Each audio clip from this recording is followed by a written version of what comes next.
Good evening and welcome. I'd like to call to order the March 17th, 2025 meeting of the Oakdale Environmental Management Commission. Very glad to see each one of you.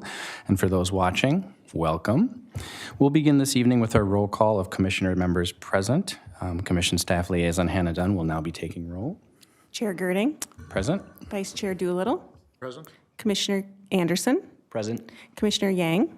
Present. Commissioner Lash. Present. Commissioner Fenstermaker. Present. Commissioner Brendan. Great. Thanks, Hannah. Also joining us tonight, in addition to Oakdale's Community Development Staff Liaison Hannah Dunn, the EMC City's Council Liaison and Oakdale Mayor Kevin Zabel, and City Staff Max Losey. Welcome.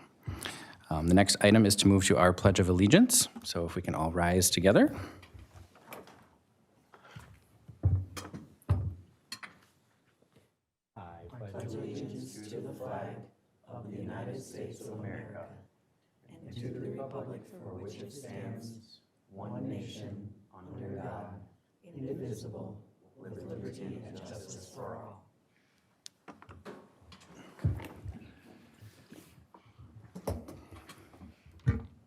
Great. Moving towards approval of tonight's agenda. Everybody received a copy prior to the meeting, so assuming no amendments or further discussion, which I'll hold at the moment, I'd like to ask for approval of the agenda for tonight's March 17th EMC meeting. So moved. Thank you. Second.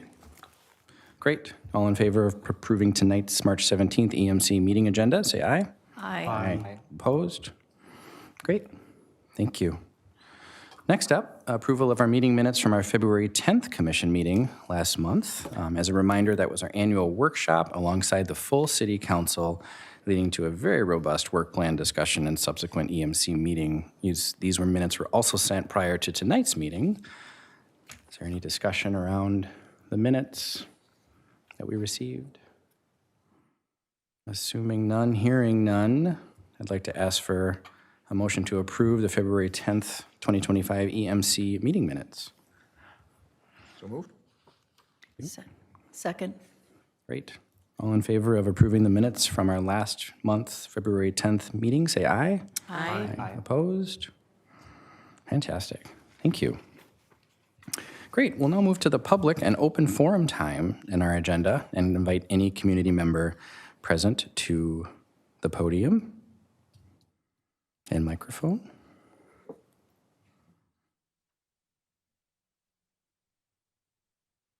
Okay. Thank you. I guess we will close the super duper public section of our meeting. And tonight we're moving to the next section. We're pleased to have two presentations. First one from Angie Hong and the second one from Max Losey to talk about Angie from the East Metro Water Resource Education Program to provide some updates. Yeah. Okay, y'all can hear me okay, right? Yeah. Thanks. Good check. And there we go. Now you can see my slides too. I was just giving a dramatic pause. So thank you for having me. I was telling Hannah that our office is actually just down the road from here on the other side of the interchange. So we are neighbors, but wanted to provide updates on some of the water education activities and programming happening in the Oakdale area in partnership with Washington Conservation District and the local watershed districts in the area this year. So just for a little bit of background, the East Metro Water Education Program is a partnership, and it is cities, watershed management organizations, counties, and soil and water conservation districts. So you can see Oakdale lights up nice and red. You are one of 16, not red in a bad way, red in a good way, yes. One of 16 cities and townships in Washington County that are part of this partnership.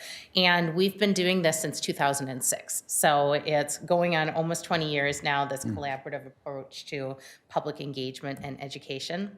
But we have more recently expanded to also include partners in Chisago and Iceni County and as well as part of a Lower St. Croix watershed partnership that we have. So some of the most popular things that people in Washington County, know about are free site visits through the Washington Conservation District. Like, anybody can sign up for those and have a conservation staff person come and meet with you and talk about, is this native? Is this invasive? How can I plant a rain garden? What kinds of grants are available? You can even get a free design for a planting project. There are cost share grants that are available through the watershed districts, and just kind of this whole world of education and resources and support that's available to people. We put on a lot of workshops. We collaborate with nonprofit organizations like Great River Greening to do volunteer planting at events.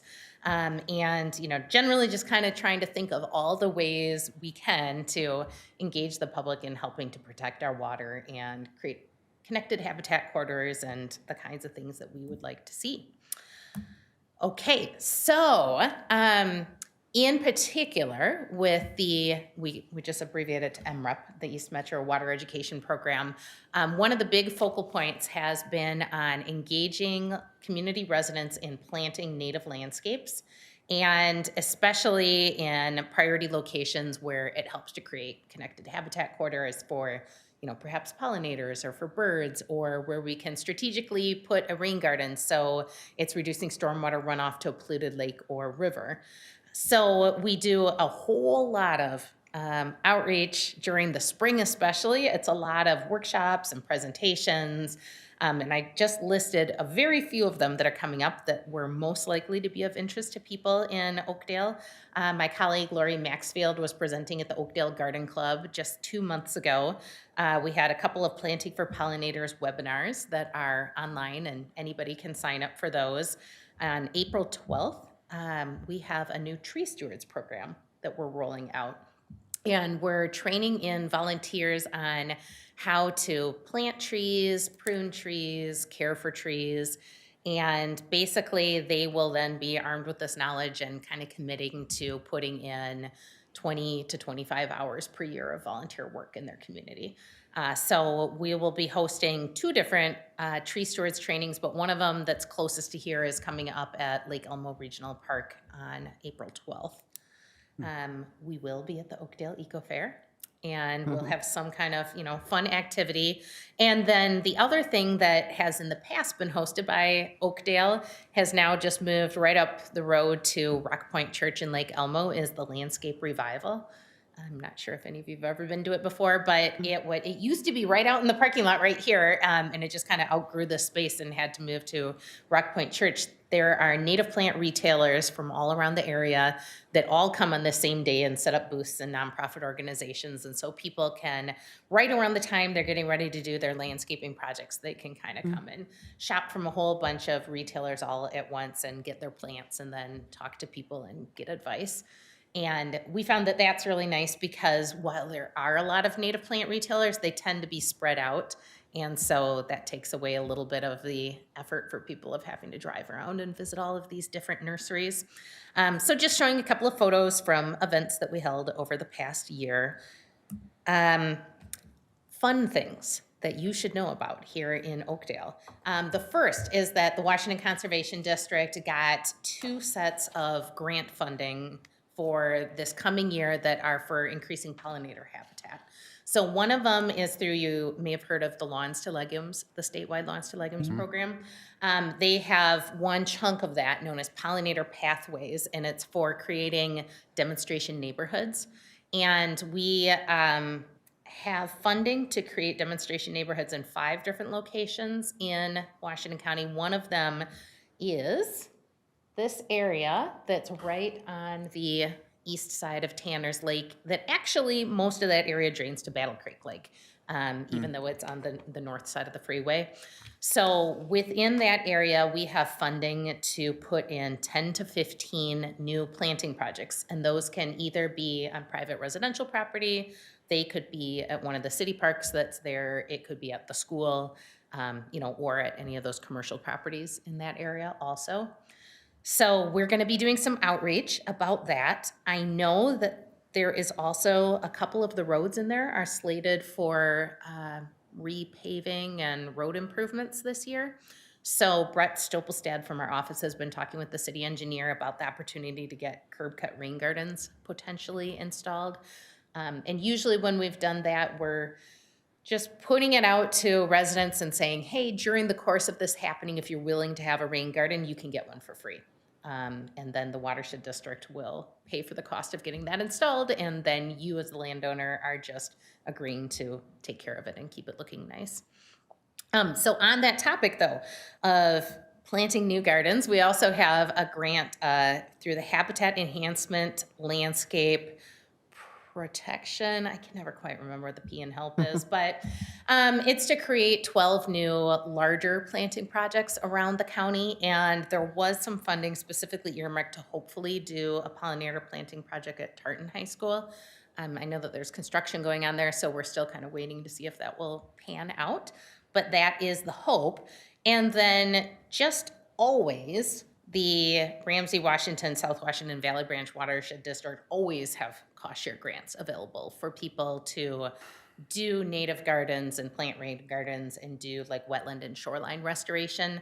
And those can be anywhere from $500 to $15,000. So it's always available. They usually go on a rolling basis throughout the year, kind of starting around April until the funds run out in the fall. But we like to pair those with these lawns to legumes grants to be able to get people a little bit more support if they need it. So if you know people that live in that neighborhood, you yourself live in that neighborhood, spread the word. I just thought it might be interesting to share this map with you of locations where we have previously done projects in Oakdale. So every one of those colorful dots that you see up there on the map, 203 of them, are locations where we have worked with either the city or a private landowner and did some kind of conservation project in the past. So that's always kind of fun to see the dots. We are also doing a lot of work in particular with shoreline landowners. And we have a couple of upcoming workshops, one that is happening this Wednesday, where we are talking with shoreline contractors about how to deal with ice heaves. There was a lot of ice heaving that happened during the wintertime.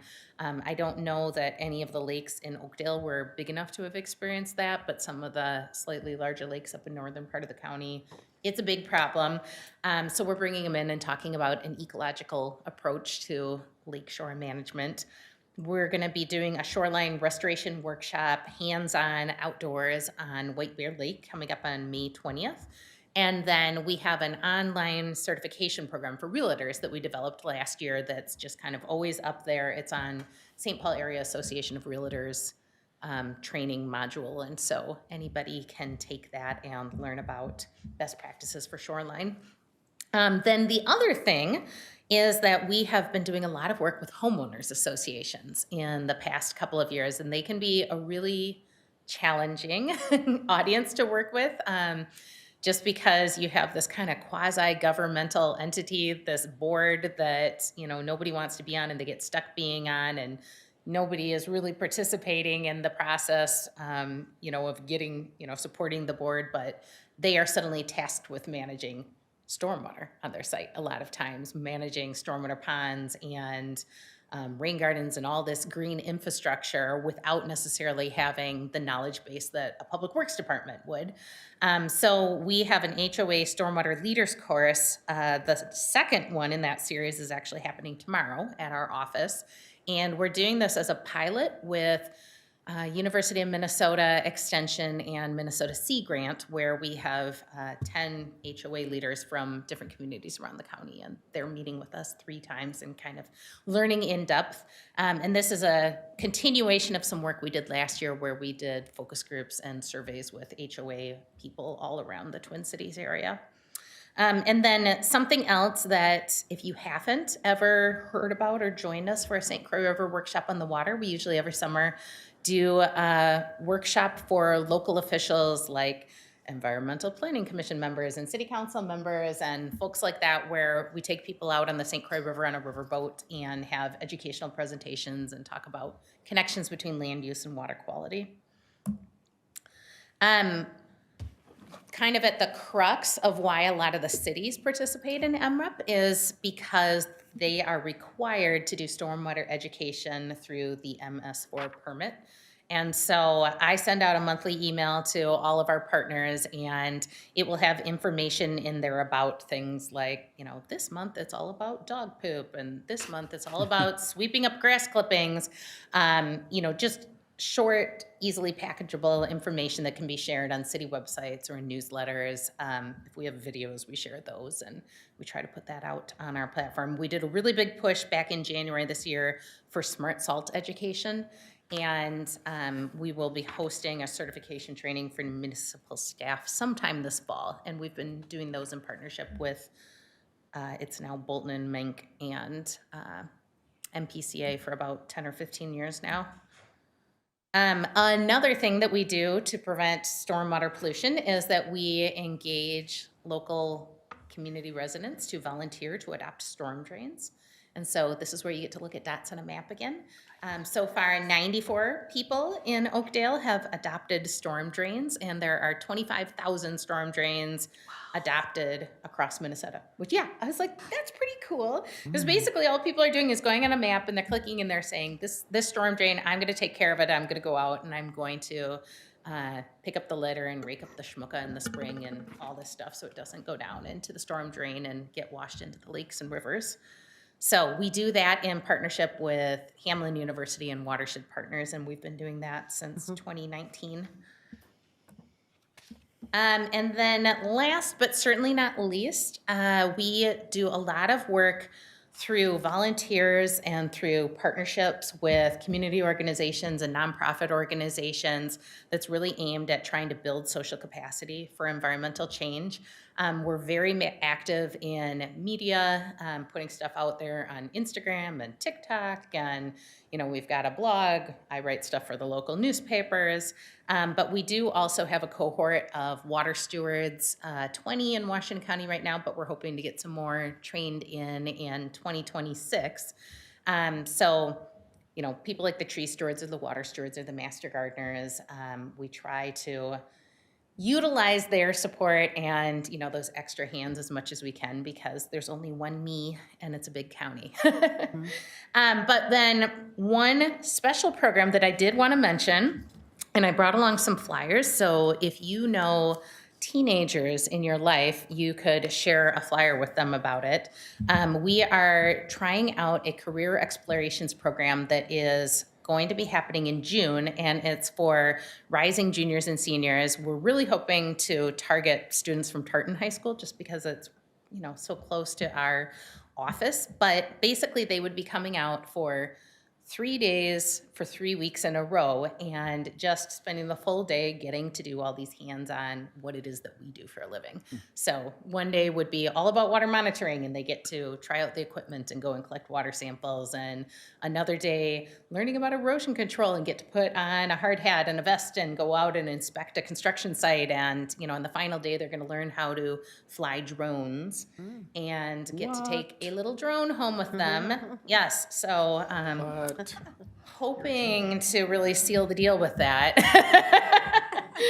But it's also that we are wanting to just introduce people or introduce youth to kind of the world of natural resource careers, ones that you might need a college degree for and also ones that you might not need a college degree for, because there's kind of a lot of options, and a lot of times students aren't necessarily thinking about that, so we'd like to try to make connections with them early on.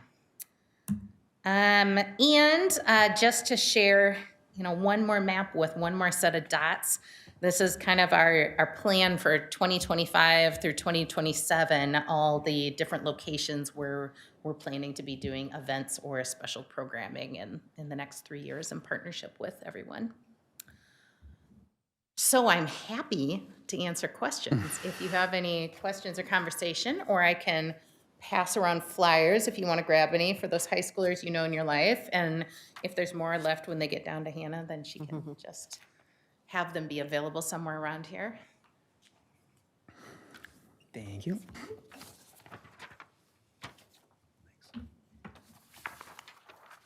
Any questions? There we go. That's my contact information too, if you need it. Did you? Oh, I was going to ask, how many individuals are you looking for that career exploration program? Ideally around 10. We want to keep it small enough that it's manageable, and yeah, I think 10 was kind of that target number we were looking for. Oh, there's 3 different ones. And I am not, I mean, I'm going to be helping out a couple times during the week, but one of my coworkers, Jessica Sahutelli, who you can probably see her smiling face on one of those flyers, she's kind of taken lead on it. She's a former high school teacher and, has a lot of experience working with high school youth. So it's something that we're hoping that will be a fun new program to do. Yeah, I think it's interesting. That's why I'm asking. Yep, so small enough cohort that hopefully the kids get to know us and we get to know them and don't, it's not so big that they get lost in the shuffle. Because we are hoping too that, they could eventually come back and be interns or seasonal staff people for us sometime during college or after college. Or for the city. Or for the city, yes. And we will tell them that, I know. Well, just a few handful of comments and reflections, and then probably a two-parter question if I can. So first off, thank you. A lot of resources here. I think we love having the opportunity of intersecting, because our work plan, as my question is going to lead up to, intersects with so many things that, let's see if I get this right, MREP does correctly. I know. You shortened it. And just so you know, this commission, as a volunteer body, has adopted 3 drains, as you may know, in Walton Park. I know many of us probably have done that individually. I've done 3 on our corner in our neighborhood, and then we are the recipients of a beautiful 2-stager, 2-year reimbursable grant from both WCD and Ramsey, Washington Metro Watershed District. So speaking to the impact of what we do now, impacting generations to come, it's happening. Yeah. So I guess my question really is twofold. Our work, as we've all talked about, is never really done in silos. We oftentimes think that it is from a work plan perspective, but we're all interconnected and related in terms of the inputs and outcomes that we want. So thinking about our work plan in general, I guess and the things that you had aptly noted that are coming up for you in your own space, what barriers oftentimes surface at the intersection of commissions being an extension of your advocacy, outreach, communication, because we are all taking what you share and running it to ground, sharing social media posts. So from either a residential perspective, a private homeowner, or a business, I guess what kind of barriers are you seeing surface in the normal things? And then what kinds of things are you seeking support or guidance or counsel from either city staff or commissions like ours to help kind of either disrupt those barriers or educate differently or something like that? Yeah. Well, I guess the first challenge that we always find is just how to get the word out. And so it makes me so happy to hear that your commission is really proactive on taking those programs and messages and sharing them. Because believe it or not all cities do. Even though they're a part of the MREP partnership, and they pay the annual fee to be in the program, and then, we send this stuff, and it's like, is anybody ever finding this? So, how are people finding out about it? So that's good to hear.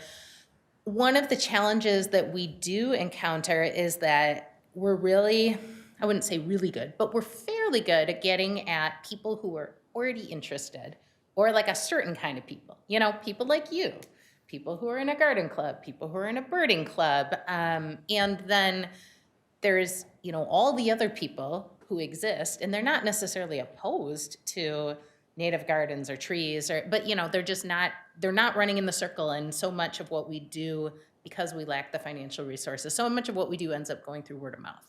And so, if somebody isn't in that kind of social circle, they're not finding out about it. And, so it's always like, how do we get outside of the choir? How do we get to, different groups of people that we don't already know? And that is also one of the motivations for like, hey, maybe if we can engage some of these high school youth who aren't already thinking about us, that helps also to engage their families or their kind of wider social circles. But I would love to know, more about what the commission is planning, and because, what kind of support we can provide if there's anything that you have going on that feels like it could use extra technical expertise or, like I said, there's a lot of different groups that are leveraging volunteers. Jessica, the same one who's running the high school program, she's also filling in the new role, kind of new to us, of being a volunteer coordinator. And so, we can also lean into her a little bit too if there's volunteer events that you're needing help recruiting people for and things like that, or just managing the volunteers. Great. Thanks. Yeah. Other questions from commission members? What do you think the biggest success that you've had in the last couple of years has been? I think that I have seen, not just in the past couple of years, but I've been at this for almost 20 years now, and the movement of native landscaping has really, really grown during that time. Because I remember when I first started, it was a fringe thing. And I remember, the very first demonstration rain gardens at the county fairgrounds, and we'd actually take them on tours to see them. People would, they bring the newspaper and they'd be like, I saw in the newspaper that you have a rain garden here that I can visit. And now they're everywhere. The rain gardens are everywhere. There's so many schools and churches and just all sorts of places that are putting in native gardens. So that's exciting. Yeah. Nice. And it seems like nobody has a look of confusion on their face anymore when I talk about it. They're usually nodding like, oh yeah, I have an example in my yard or at my neighbor's yard. That's a noticeable change. Yeah. Are there spots to find information or like resources on like more technical information on these things if we wanted to like create our own little infographic type things just to put out there, Sure, like on Just a specific one Like, of the topics. just any of the statistics or anything like that as far as things that you've already like installed or, kind of information that's in this packet. Kind of. Okay, yeah.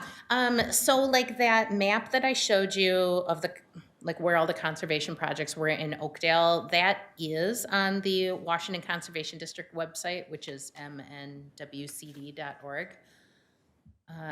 And we do have a lot of other technical resources there. That one is actually, like, the full map shows all of the county, and it's got all sorts of layers that can be turned on and off.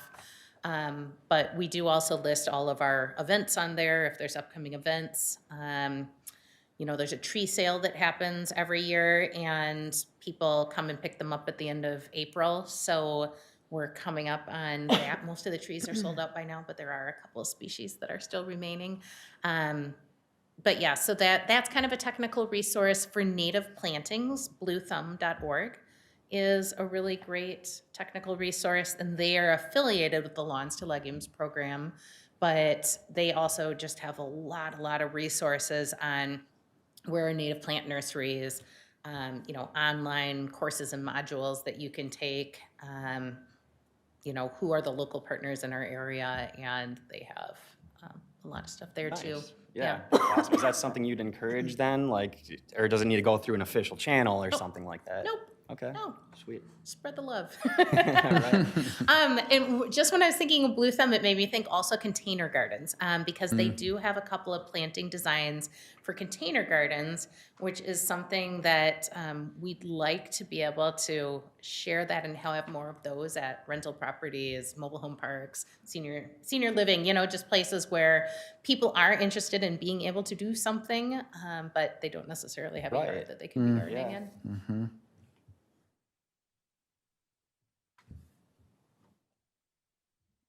A related random, that's a 2R, follow-up question regarding the metrics on the page. Oh. Do you know, and this might be more of a question for Lori, sorry, not Lori, Washington Conservation District, but do you know how often they update this data? It looks like it's Oh, a GIS poll, but it's a... It is, I want to say continually updated, but it's also, so basically we have this monster database, which is, It's like a machine, and people request a site visit, and that information gets in there, and then as our staff starts following up and they start doing projects, it's tracking the progress. And then once the project is actually completed, then the metrics will show up on the BMP database that will have things like what size was the planting project, did it have a phosphorus reduction, was there like a sediment reduction? Because there's also really big projects that are on there, things like stabilizing an eroding ravine at a farm field. So a little rain garden might not have that big of an impact, but those ones have like a really big impact. And then with the layers, you can do calculations too. So you can just show all the dots that are in one watershed and be able to demonstrate like how much of a pollution reduction impact we had for a particular stream or particular lake. So we do that also when we're working with the watershed districts on, trying to clean up an impaired water body, that kind of thing. Great.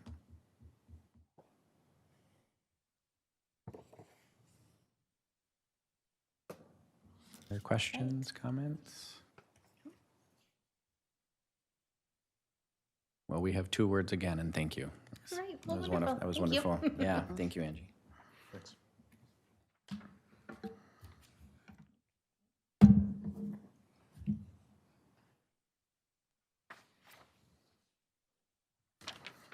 All right. I think next up, we have our presentation from City Staff Max. Some zoning ordinances? Zoning ordinances. Okay, thanks. Good evening and thank you, Environmental Management Commissioners. I'm excited to be here tonight with one of my favorite topics, if you can believe that. So tonight we've got the zoning and subdivision code update. My intent here is to inform you about what we've taken so far on this project, and then to also let this be an open conversation with any questions you might have. Fully understand that a lot of the sections in this part of the code for the city code are parts that the Environmental Management Commission might not run into as much as, say, the Planning Commission. So please stop me at any point if I'm using any jargon or if there's a concept or policy you have questions regarding.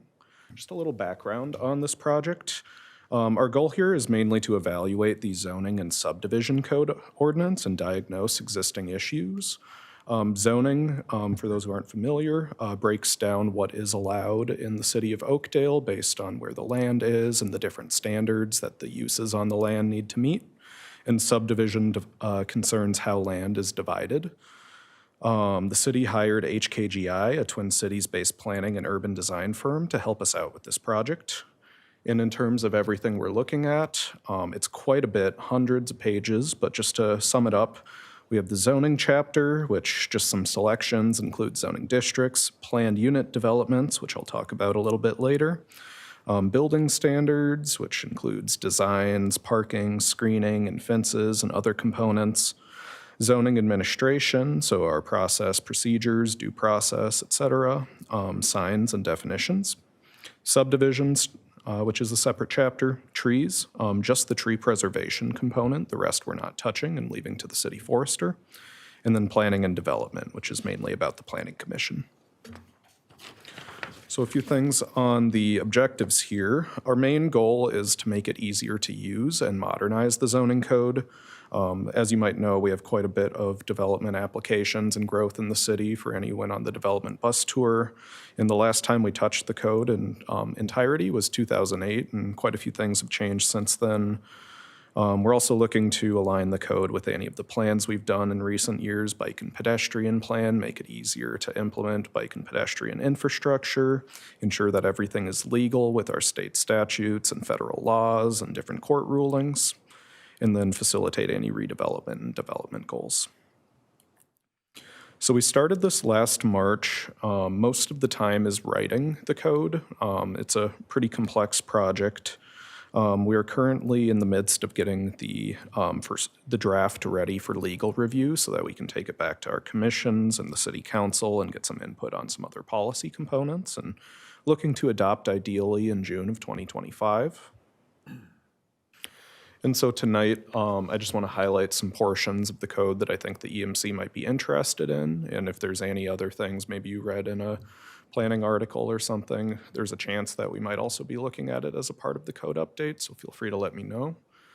Specific topics include zoning districts, parking, and landscaping and trees.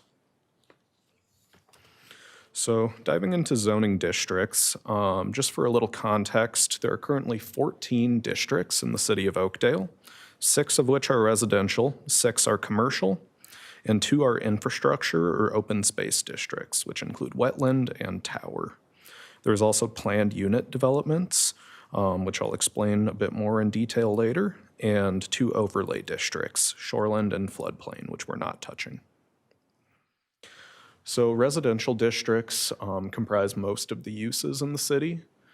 Oftentimes we find that the housing isn't super well defined in the existing code and the different uses are cumulative. So single family is allowed in the same district where we allow very high density apartments. And there's some inconsistencies with the comp plan. Generally, when we're working on the residential component of the code, we're looking to put things into tables so that it's easier to see exactly what's allowed, where you live, what the standards are, and then align the uses with any state statutes, and then streamline some things, open up some other uses as well. Moving on to business or commercial districts. Half of these districts really aren't used much at all. Gateway, which is one of our districts that just comprises the northwest corner of 494/694 and I-94, is just 4 parcels. Limited business is 2 or 3 parcels, and C1 is just a handful of parcels that are mainly gas stations. Generally, each of these business districts lists what's allowed individually. There are some pretty unusual and specific ones laid out: music sheet stores, dance halls, things that might not be super common anymore, or maybe we can better just define that as goods and services or something more simple. So we're looking to simplify that, create tables to see exactly what's allowed. You can just look up your address and see what's permitted in the district. Looking to make sure that we have appropriate standards for each use and considering some additional standards and for industrial buildings. For infrastructure, we're a little bit unusual in this regard. So cell towers or radio towers have to be their own specific parcel of land, whereas in most cities that's just allowed as part of an industrial district. So we're wrapping that into one district to try to simplify things.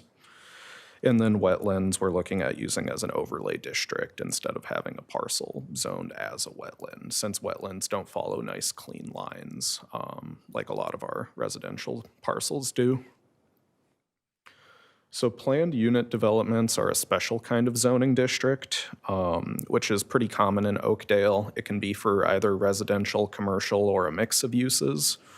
And it often involves a developer in the city negotiating and giving a little bit of zoning flexibility in exchange for maybe some features the city might want to see.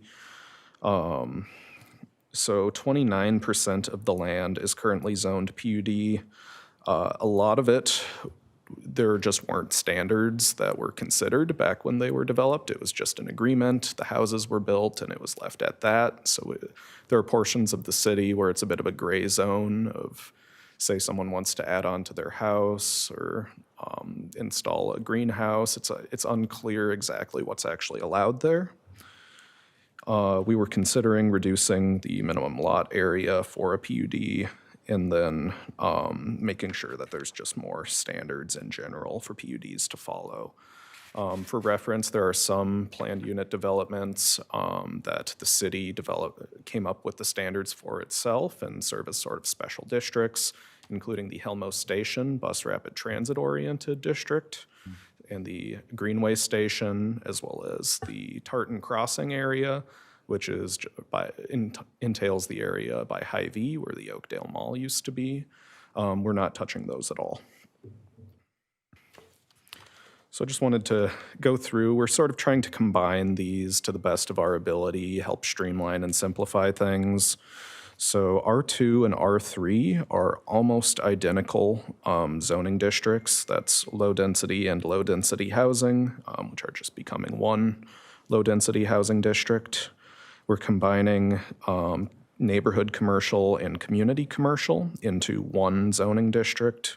We are adding a mixed use district to allow for more walkable areas where you can combine businesses and residential components, as well as combining the gateway district and limited business into employment zoning. So think corporate campuses or office, and renaming some others, and making wetland a overlay district and just making tower part of industrial.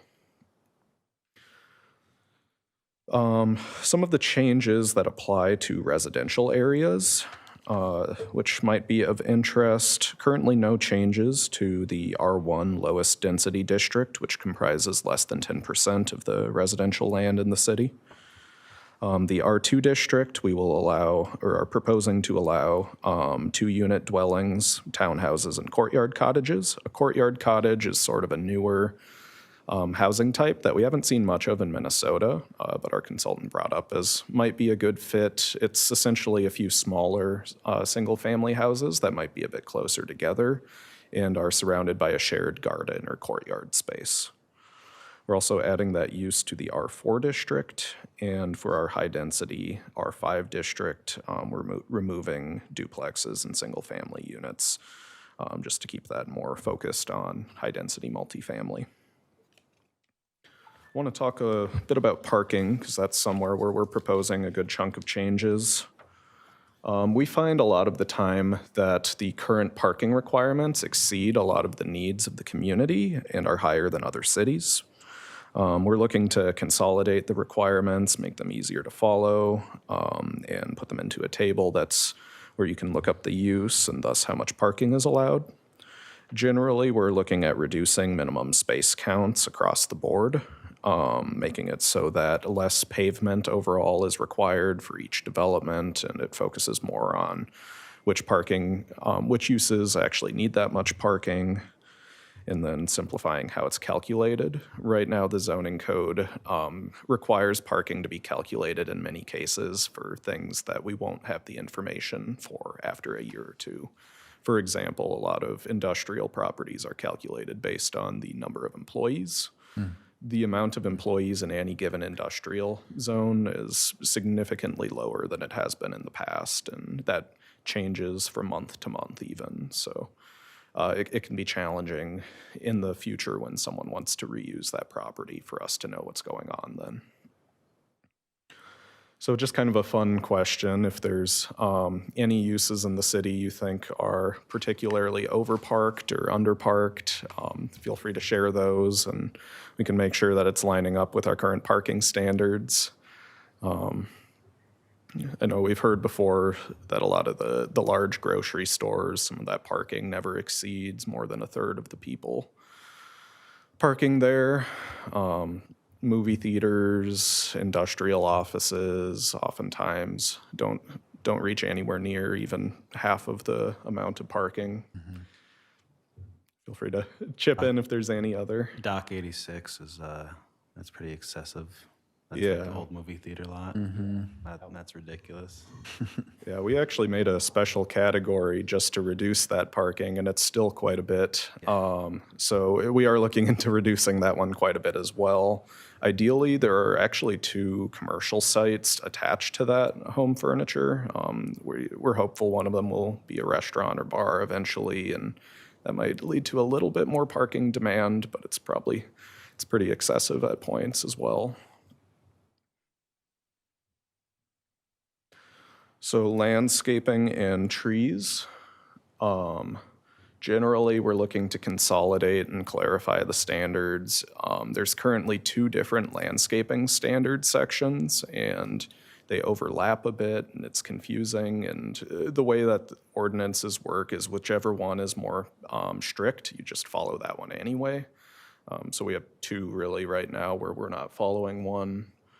We're looking I should change that. We're not so much adjusting the tree count as changing how it could be calculated, because we want to make sure we're not reducing standards for landscaping, but sometimes right now it's based on the term landscaped green area, which isn't defined, and we want to consider recalculating or changing how that's calculated, or at least better define it so that it's, say, defined as the area where impervious surfaces are required in a given development or something similar, just to make sure no one's challenging us on that.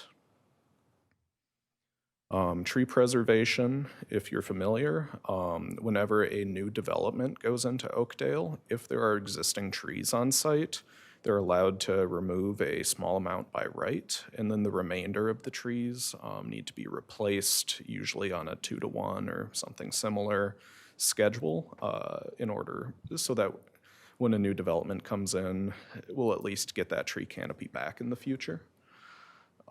We find that this is our trickiest part of the code to understand. Right now, there are 3 scenarios where it kicks in. Grading is pretty well defined.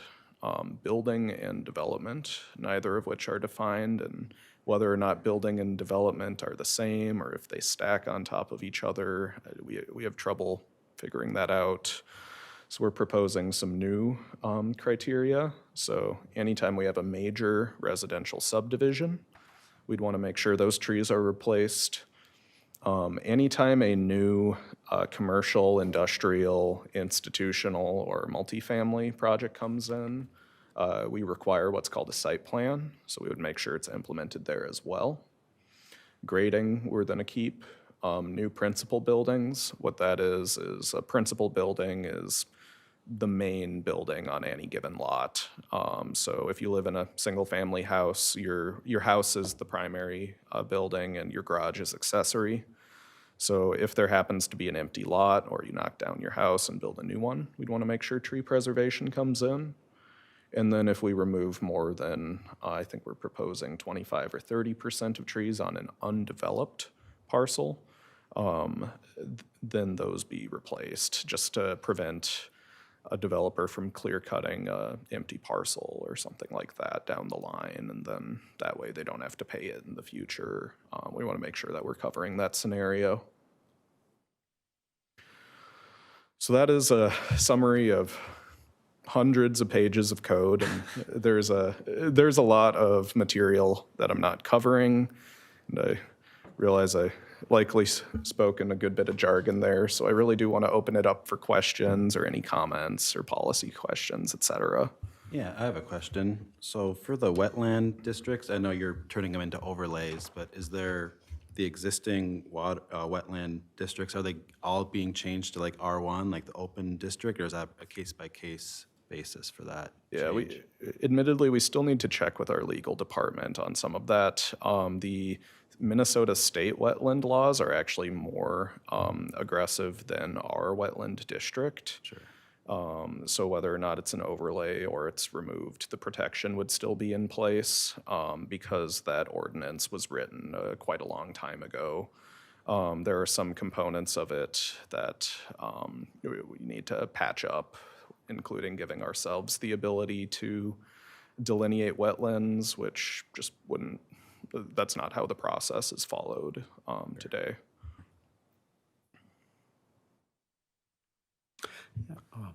I just want to better understand the word, because you kept using the word replace, right, when it comes to tree preservation. Replace, what, I know what replace means, but when you say replace, that means replace it within the same area or within the same lot? Mm-hmm. Yeah, so generally we would be looking to replace it within the same lot or development, or at least nearby. At least that would be for the applicant. We've structured it where that would be financially probably the best option. We are gonna put in something that would allow it to be put in a nearby park or collect a fee in lieu if it's last case scenario.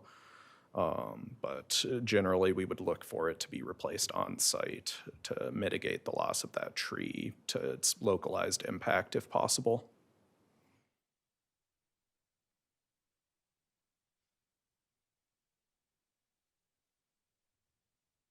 There's been a lot of talk about the Tanner's redevelopment. So is that a candidate for the emerging MX mixed use designation, or is that something entirely different?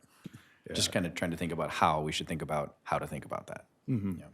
Oh, I appreciate that. I think the Tanner's Lake development would be a great candidate if we were doing it like a year in the future after we've adopted this.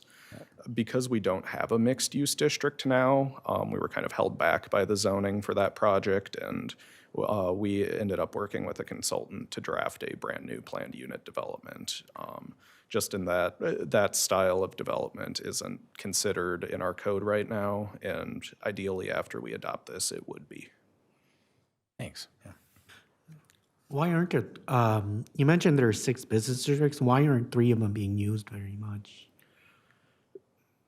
So as I answer that, I want to preface that some of this might be speculation, as you know, some of these districts we adopted when we formed as a city in 1974, and they've been added to, removed, rezoned, merged over the years, and finding the intention behind it can be like a needle in a haystack, especially when record keeping wasn't as great.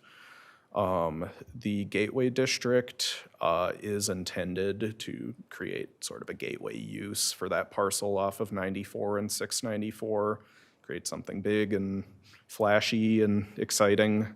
So that's the intentionality with that district, and we're trying to keep that intentionality there. With limited business, I will be honest, we've looked at the commercial district and compared that one, and we're not sure. We can't find documentation. It's possible it used to be more different and it was loosened up over the years. Sometimes it's just a matter of being hard to tell after a long period of time.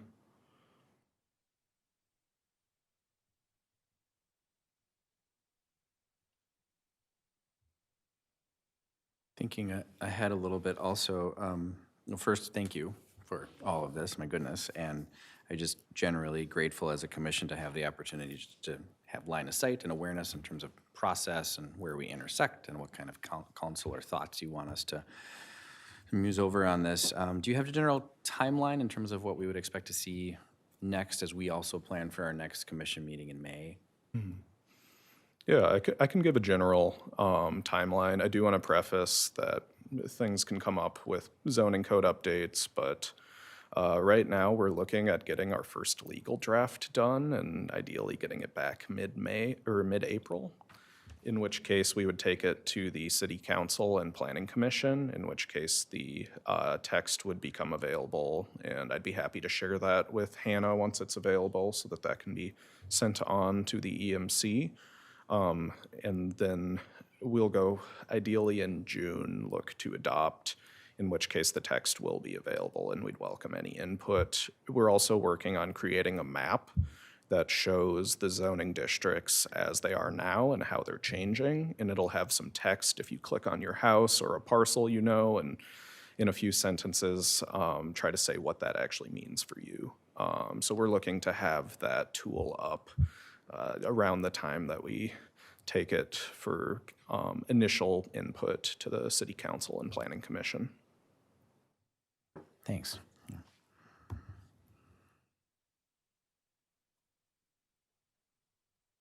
Any other thoughts, comments? No? Great. Great. Thank you very much, Max. Yeah. Thanks very much. Thanks, Environmental Management Commissioners. And again, feel free to reach out to myself or Hannah if you have additional questions with this.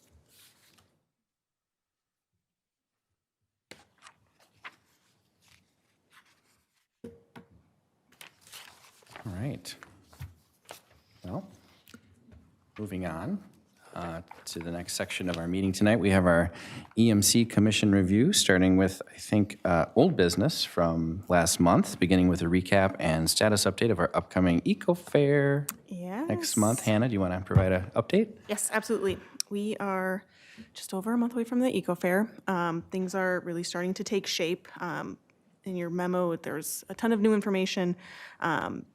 The food truck is confirmed. That's normally the one that's at our farmers market, so they will be there. Delicious food.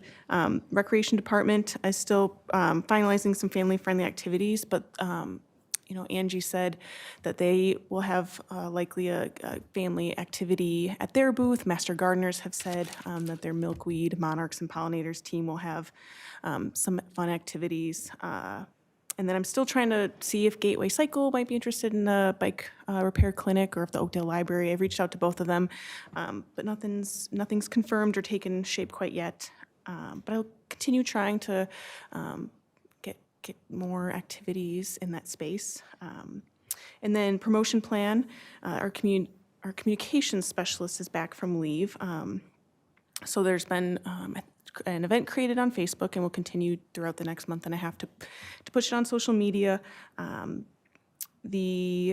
A flyer's been created. I will be sending that out shortly to the EMC. You can share it on social media. You can share it with friends.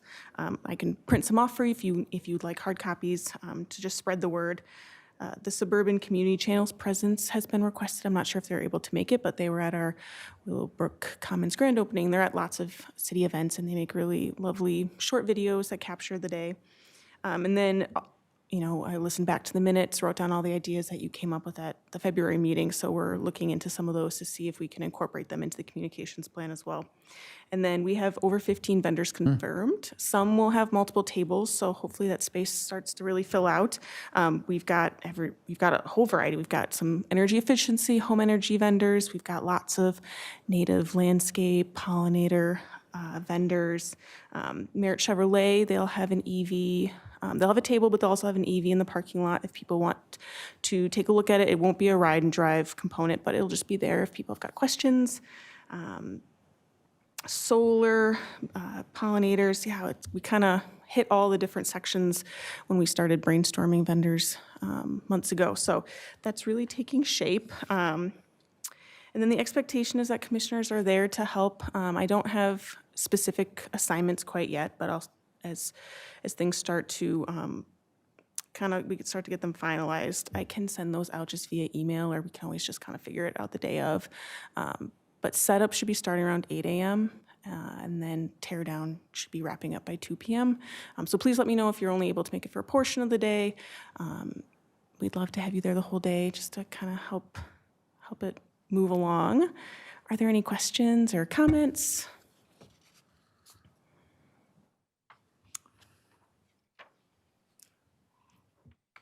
Looks good.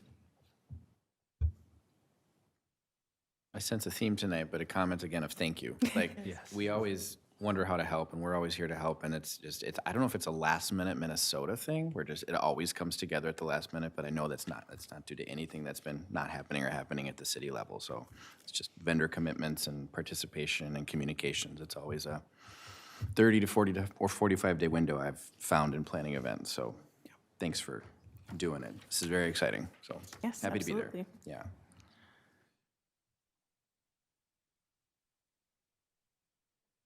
Any other questions or comments for that one? Great. All right, thanks, Hannah. Now, moving to new business, I guess another update from Hannah, regarding our 2025 fall cleanup event, yes? Yeah, so I'll recap the 2024 event. It was a fantastic day, really successful. We had over 300 cars come through. Weather was a little iffy at some points, kind of cold and windy, but that didn't stop people from coming and dropping off their waste. We had 4 different vendors there. We had Tennis Sanitation. They were collecting general trash, small engines, appliances, and then Dynamic Life Cycle Innovations. They were the electronics vendor. That was kind of a partnership with Washington County. They covered the cost of Dynamic to be there, and then Dynamic was the ones who were actually taking and recycling the electronics. Second Chance Recycling, that's a really awesome organization that takes mattresses and actually breaks them down and recycles them. I think we collected 69 mattresses and 96 were actually recycled and only 4% were landfilled. So that's another really great partnership between Ramsey Washington Recycling and Energy Center and Second Chance. So they offered discounts. So the R&E covered most of the costs for labor, transportation, recycling, and then the city was only responsible for $10 per item. And then Metropolitan Mosquito Control District, they picked up the tires for free. So those vendors really made the event possible. The attachment is the flyer from 2024, if you're kind of curious what the prices were. And then the table in the memo really breaks down how much we actually collected, which was quite a bit. So that all, we kind of kept it out of the landfill, moved it to, what we could, kept it out of the landfill, and then moved it in the right waste stream. So with the success of 2024, council is on board to have an event in 2025 and have annual events going forward. So the date for this year is Saturday, September 20th, same time frame, 9 a.m. To 1 p.m. It'll again be at the current Public Works campus, just down the road. Same vendors pretty much will be there. We do have a different small engines vendor. Keeps them out of landfill, refurbishes the small engines. Are there any questions? We're still quite a few months away, but we're already starting to plan for that event. Just a, I guess, a point of clarity. Did we have any type of specific small engine partner at 2024 event? Tennis took them. Oh, Tennis did take, okay. Tennis took them. Okay. But the Pete Small Engines, that's who Maplewood uses. So they reached out, and we're gonna go with this vendor.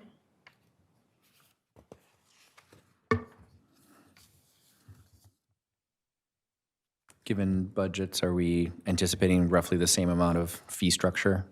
Yes, council, when we went back January, they were supportive of keeping the fees similar. We kind of have to see what the vendors like Tennis, if they raise their prices, it might be possible that we raise ours just a little bit, but they are going to be very comparable. That was council's direction.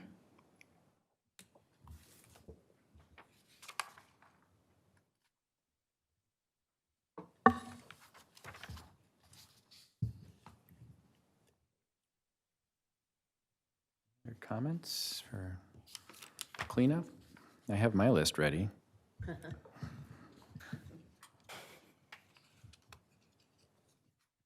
Great. Thanks again. Well, next up, I think we move to staff, commissioner, and council liaison updates. And I think first up, we have a review of our 2025 editorial calendar, and always in coordination and support from Oakdale's Comms and Communications Department. If you'd like to walk us through what's in front of us, and we can provide some insight. Yes. Thanks. So first, staff liaison updates, just to walk through the editorial calendar, and then I have just one general community development update. So using the conversation about the editorial calendar at the February meeting, I kind of reworked some things, a lot of great suggestions from commissioners. So looking ahead, April Eco Fair will be the main focus. May, it was one of the commissioners' ideas to move water conservation to that month. We're also going to keep bicycling and walking in that month too, because that's when National Bike Month is and Bike to Work Week. So it'll be kind of a dual theme that month. June, renewable energy and energy efficiency. I think June last year had been renewable energy, and now we just kind of added energy efficiency. It'll be a good time to get people thinking about things that they can do in their home before it gets cold, or even ways to make your home more energy efficient during the summer. July is still going plastic-free, just because it's plastic-free July, and there's just a lot of good resources and momentum in that month for that theme. August, again, miscellaneous, just whatever's timely, relevant. September is also staying the same with electric vehicles. It's National Electric Drive Month. October, I kept as energy efficiency as well, as maybe just another fall push for, winterizing your home, thinking about energy efficiency. November's reuse and recycling.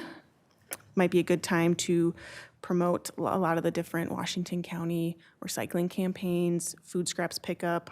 There's America Recycles Day, November 15th. So that's going, I think that was the theme for 2024 as well. And then December, low waste holidays is always just a good reminder to people to try and reduce waste during those times. And then ongoing content through the year, I added at the bottom just promotion of the food scraps pickup program. That's just always something we're going to promote. And then just general sustainability, that had been a suggestion for a theme. But I think, again, we can just weave it in throughout the entire year. Any questions?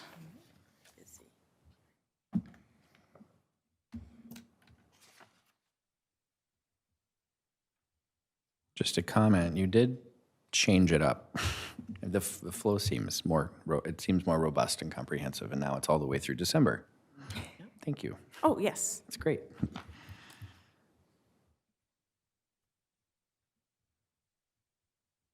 Any other comments from commissioners? Questions?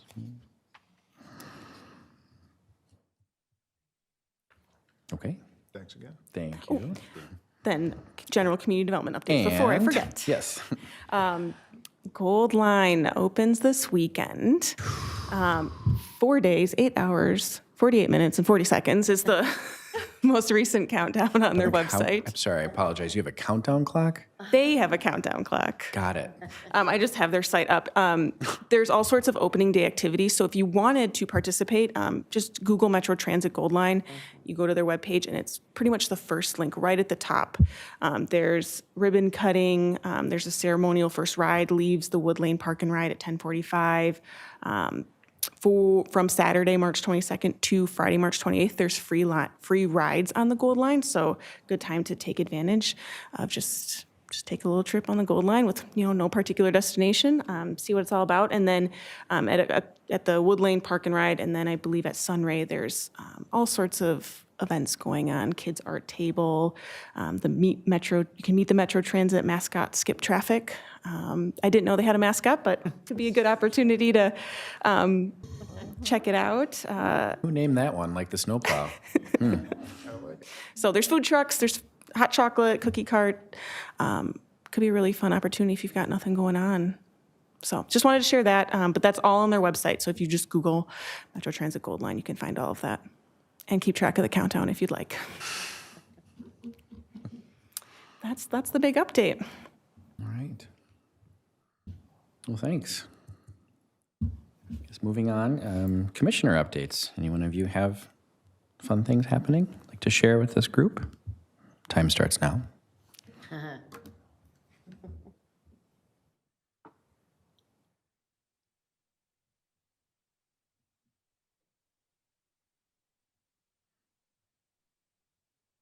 Just a plug again for the Ramsey Washington Metroshed Watershed program.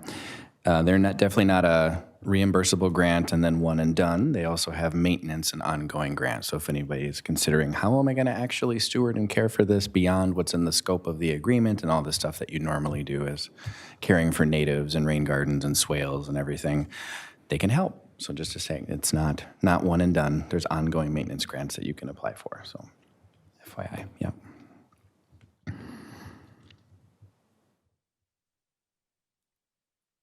All right. Well, Mr. Mayor, we'd like to invite you, our EMC City Council Liaison, to present. The floor is yours. Thank you, everybody. Staff pretty much took all of my updates, which is pretty great. I'm not mad about You that. have a countdown clock? Many, probably. My Gold Line countdown clock has been 8 years. So we are very excited to see not only that project come to fruition, but all of the development and infrastructure improvements around that project. Here in Oakdale, obviously, without the bus rapid transit line, things like replacing the 4th Street Bridge, which was woefully inadequate and unsafe, and the construction of the new Helmo-Bielenberg Bridge. Woodbury likes to say Bielenberg-Helmo, but our name first. Things like that wouldn't happen without this Gold Line project. So even if residents aren't utilizing mass transit, there are still benefits that they can enjoy throughout our community, which is very exciting. Even new bridges all the way down the line from Woodbury all the way to St. Paul. So it is a pretty exciting time. We encourage our residents to come check out the ribbon cutting events on Saturday, the community celebrations, and just hop on the bus. Check it out. They're going to be pretty cool. So, and it's a nice way to see what's going on in other communities along the route as well. So we hope everybody takes advantage of that. In terms of what council has been working on, Max did a great job. The planning and zoning update has been a pretty big lift on our plate for the last, year. Recognizing that our community is changing, the things like parking mandates have really changed in terms of how consumers interact with, commercial spaces. Commissioner Brendan, you brought up home furniture. That was reducing their parking minimums was probably the first one we did a handful of years ago that really started opening our eyes to say, you know, consumers are interacting with businesses differently than they ever have before. Then we had COVID where people were driving up to get their groceries. Obviously that changes our behavior as local government as well. So all of these plans are kind of coming together at the same time, which is pretty exciting. You know, add in things like the park system plan update. Council is starting to look at numbers associated with a lot of those ideas that came from our community. So that's rolling right along. We're getting close to finalizing that. The bike and ped plan, which I think all of our city commissions worked on 2023, 24. Hannah, I'm looking at you. It was adopted in 2023. Yeah. And it'd been kind of a multi-year process. So, you know, it seems like we have a lot of these planning conversations taking place, but for a community that is growing, a community that is now 50 years old, we're re-looking at our infrastructure needs as a city, but also as a region. So all of these things are kind of coming to a head all at the same time, so it's kind of exciting.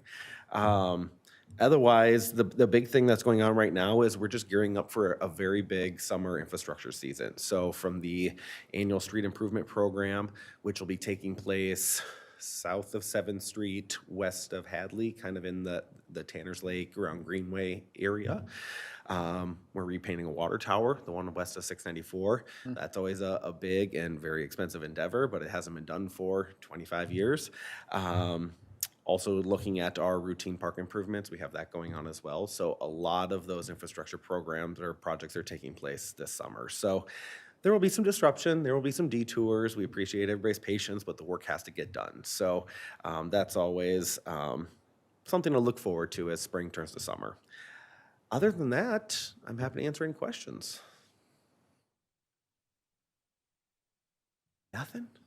All righty. Thanks, everybody. Thank you. Well, I think this brings us to the end of our agenda for the evening. Our next meeting, the EMC, will occur on Monday, May 19th at 7 p.m. in council chambers. If there is no further discussion, I'd like to call for a motion to adjourn tonight's meeting of the EMC. So moved. Second. Awesome. All in favor of adjournment of this meeting, say aye. Aye. Opposed? Great. Meeting adjourned. Thanks, everyone. Thank you. Thank you.